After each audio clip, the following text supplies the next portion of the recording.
Hello, Grace. It's always a joy to see you and to speak to you. Hi, Miriam. Really exciting to talk about this topic about NDB. Yes. And for those who didn't have the chance yet to listen to our podcast recording, maybe just a few words about yourself. Yeah. So I'm Grace, and I have this newfound identity of being a facilitator. In my previous life, I call myself a psychologist or sometimes an organization consultant. But essentially, I help facilitate people, teams, and organizations to move towards the place they want to move towards. Wonderful.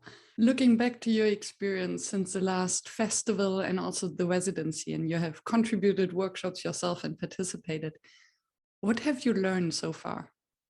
I would say if you had asked me immediately after the previous festival, I would have just said, oh, I've learned a lot of tools, a lot of methods of facilitation. So that would be the first thing. That was my first thing when I first engaged in this community.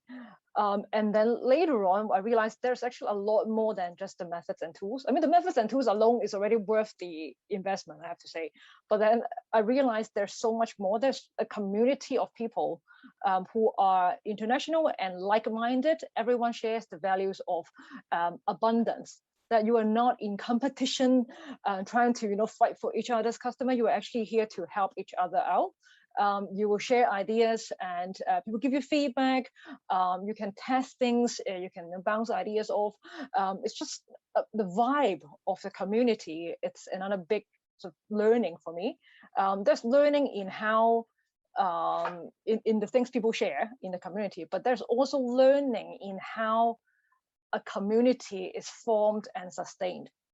Now, for me, that's actually a huge learning, because I work for organizations that they're dying to try and create communities within their organization where people can have this mindset of shared values and openly sharing and just this sort of co-creation.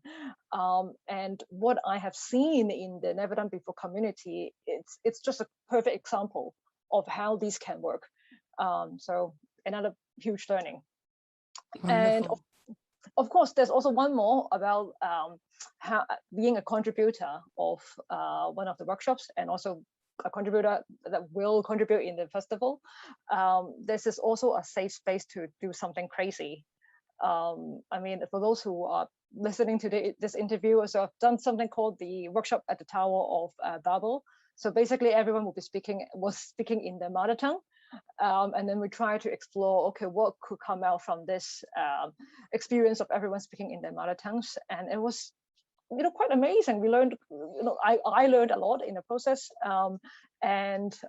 This is something that I don't think I could have tried it elsewhere. I mean, I already have customers who are super open-minded, who are willing to experiment, but still, I think the things I test here push the boundary to such an extent that I think my client might think I would be crazy if I propose it to them. But now that I've tried it with people in this, really helpful and open-minded community, it also gives me both feedback, data, and also the confidence to modify what I tried into something that will be more applicable in, let's say, a commercial context. So for me, that's another thing that you just don't get elsewhere.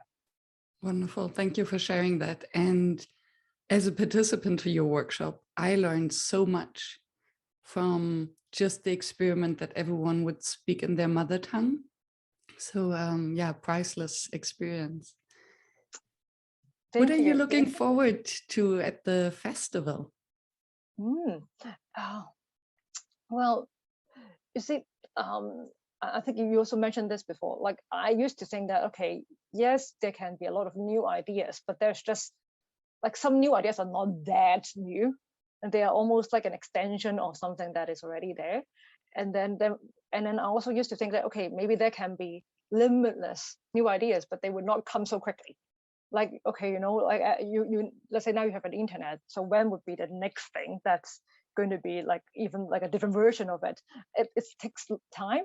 But then what I am now experiencing with Never Done Before is that actually the time it takes to see another really new and different thing, it's actually much shorter than I had expected.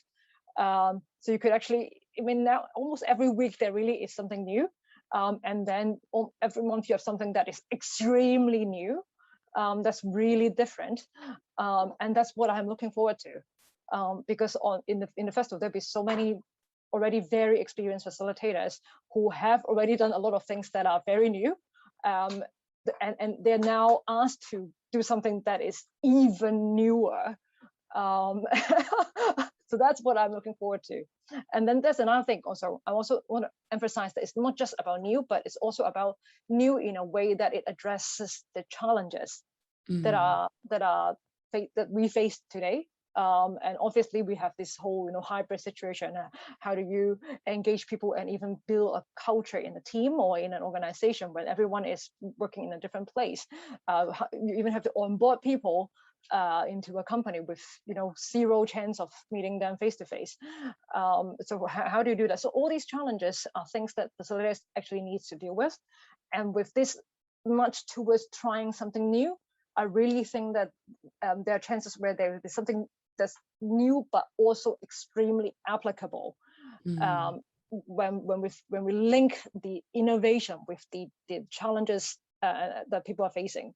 So yeah, excited for that. Wonderful. Thank you so much for sharing your experience and your excitement. And I'm looking forward to see you at the Residents. Thank you. Me too.